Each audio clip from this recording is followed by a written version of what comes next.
هي دي يا جدعان، هي دي بعد دخت في سنين.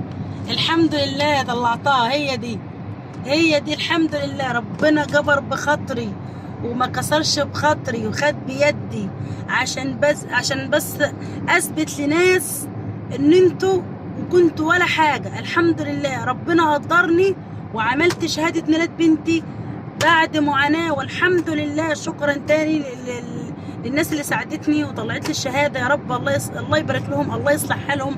ما حد يشوف اي معاناه بسبب الورق، بس يعلم ربنا. اللهم لك الحمد. فعلا شفت المثل قال لك اسعى يا عبد وانا اسعى معاك. والله العظيم ما كذب. اسعى يا عبد وانا اسعى معاك. هي مش اسلوب يعني، مش لا قدر الله اسلوب واحد، لا، هي الكلمه دي قولها وان شاء الله ربنا يقف جنبك في رزق بقى، في شغل بقى، في مشروع. لو حتى رايح تخلص ورقه زي كده هيتجبر بخاطرك. والله العظيم، والله العظيم هيتجبر بخاطرك زي ما ربنا جبر بخاطرك.